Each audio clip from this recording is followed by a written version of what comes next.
Hi everyone, this is Social Change, lecture number 6 on Andersen, chapter 11, Women, Power and Politics, pages 325 to 357. This is part 1. Let's start. Andersen starts with saying that during the 1990s, record numbers of women were elected to national offices, and more women serve in Congress today than ever before. In 2015, we have 20 out of 100 senators who are women. Some scientists argue that this trend will increase, but not without women encountering barriers to their full participation.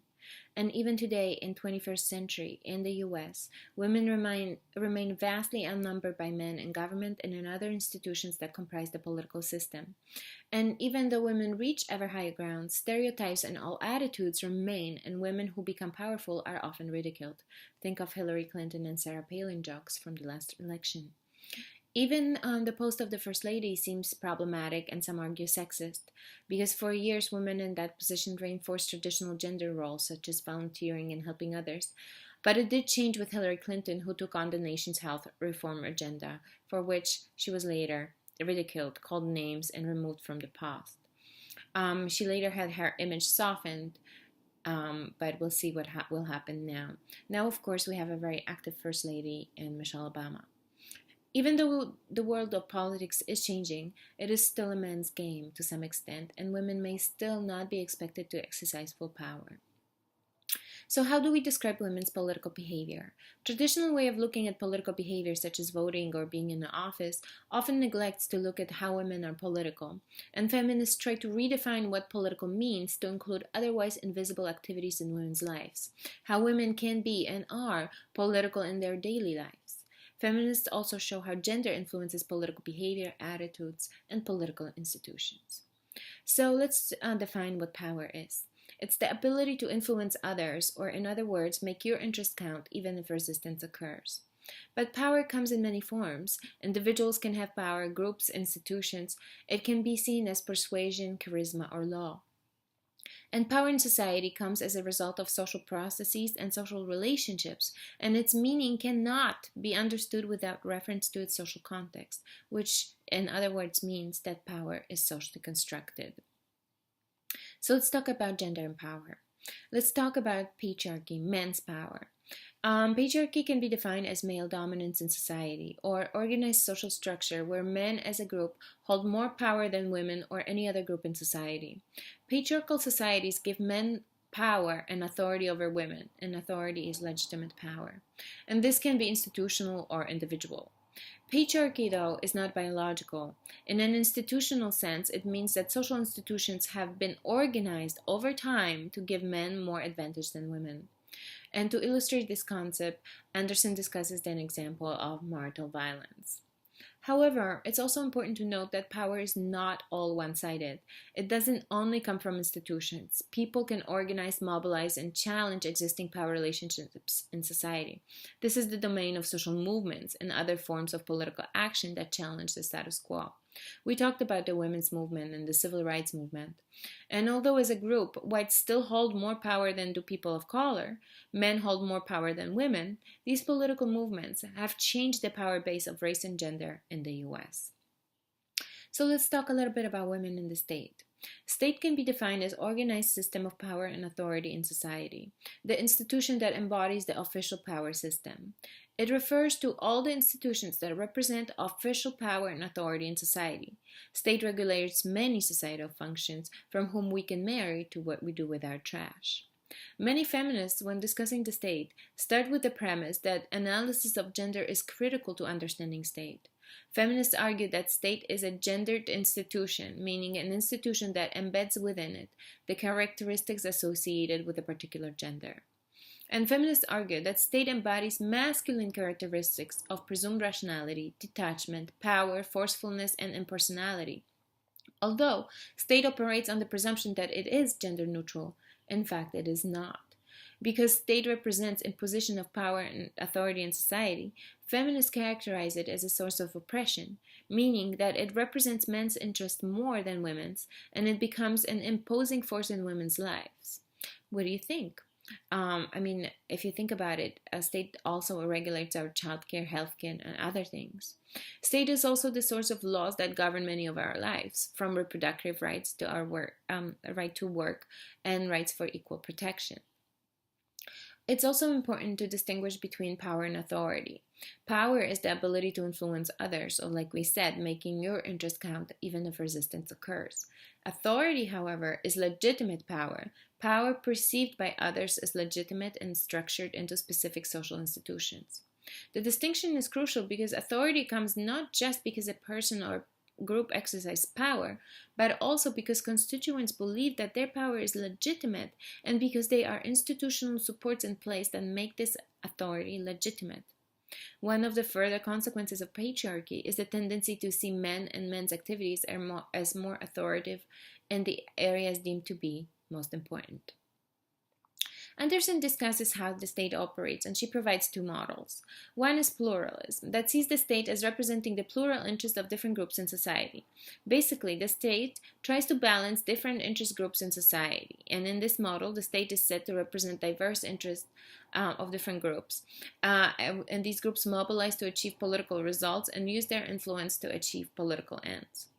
In the power elite model, we see the argument is that the powerful ruling class controls the actions of the state, and power elite consists of those who hold power in the economy, the executive branch of the government, and military. Elites in these institutions share common interests and shape the political agenda in society. Since those in power are mostly men, this model tends to represent men's interests as shaping the major decisions in society. State is part of the structure of domination, including gender domination, racial domination, and class domination.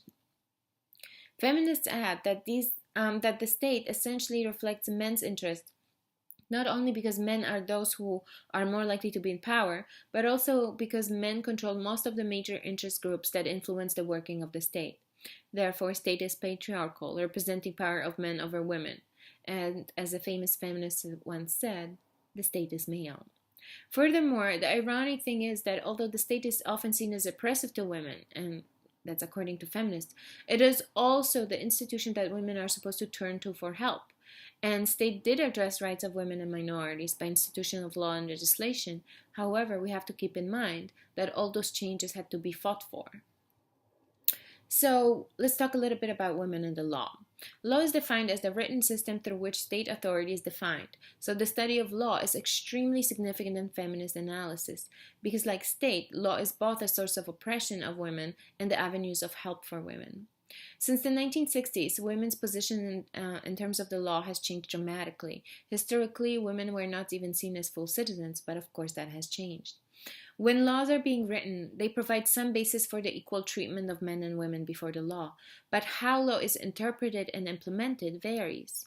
And as we have seen, executing a law is a function of many different factors, including how police, lawyers, judges interpret and execute the law, and how the legal system is structured to give legal advantage to some groups and not to others. So women are often underrepresented among those who are responsible for interpreting and exercising the law. As lawyers, women have dramatically increased their participation. However, women lawyers are still more likely to practice some areas of law more than others. And even still, they're more likely to work in the least prestigious areas of public service law, where salaries are much lower. But that, of course, is changing. Women are also underrepresented as judges, which means that in practice, the law likely embeds men's perspectives and values. So many have argued that the execution of law is significantly influenced by gender prejudice, that women might be treated differently before the law depending on the bias of the lawyers, judges, and even the jury. So, are equal rights enough? Some feminists argue that creating equal rights for women is the best way to create social change, while others argue that such strategy neither recognizes the different conditions of women's lives that make unique solutions for women necessary, nor addresses the fundamental ways that gender, race, and class structure the basic institutions, including courts and law. Other feminists argue that maybe treating everyone equally by law is not appropriate given women's unique life experiences. Feminists also argue that even the legal method reflects masculine culture. Legal interrogation is adversarial based on rational argument and who is best at arguing. Rape victims, for example, often say that this kind of trial feels like a repetition of what happened to them. So, how can we change all this? One way to change women's standing before the law is to increase the number of women who are lawmakers. So many feminists work on expanding number of women working in public offices. There are just a few women in the formal political offices in the US compared to the other democratic industrialized nations. But there have been improvements. Today, in the House of Representatives, we have 84 women, which is less than 20%. And like I said, 20 out of 100 senators are women. However, the numbers are higher on state and local levels. So typically, the more local the office, the more likely it is to be headed by a woman. The question remains, why are there so few women in elected offices? Some argue that sheer prejudice and traditional gender roles taught people to think that women are not well suited for politics, but rather for housework and childcare. But these attitudes are changing. Gender stereotype socialization doesn't encourage women to see themselves as potential political candidates, but this is changing too. This second argument also ignores the social structural factors that discourage women's greater political participation. For example, support of party leaders, being an incumbent, importance of social and political networks, which are often critical resources of power and influence, campaign financing. Women often do not have the same financial resources, and because they earn less, they might not have enough money to cover expensive political campaigns. And women's dual role in the work and in the family may put them at a disadvantage in running for political office, because as long as she's holding the primary care responsibilities in the family, it is harder for women to meet the time and energy requirements of political office. This is often known as the phenomenon of the second shift, where employed women also work at home when she gets back from her paid employment. And here is the gender gap. We should talk about the sex versus gender, meaning that sex refers to biological differences between men and women, and gender refers to the psychological, social, and cultural differences between men and women. Gender is a major social factor influencing political attitudes and behavior. So gender gap in politics refers to differences in women and men's political behavior and political attitudes. One indicator of such gender gap is that women are more likely to hold and support liberal views and to identify and vote as Democrats.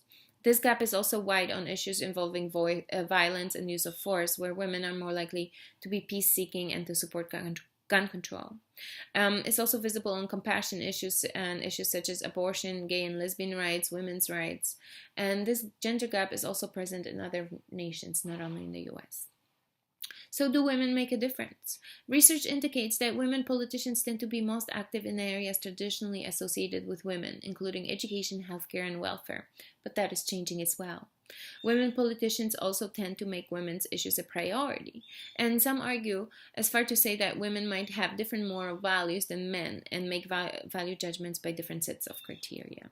However, one has to be cautious about saying that women's different ways of being are based on fixed differences between men and women, which is known as the essentialist position, because this position ignores the socially structured nature of these differences and ignores that the women consciousness is also historically shaped by politics of race, class, and gender, meaning that different women might experience the same phenomenon differently. Okay, this is end of part 1. Part 2 is coming soon.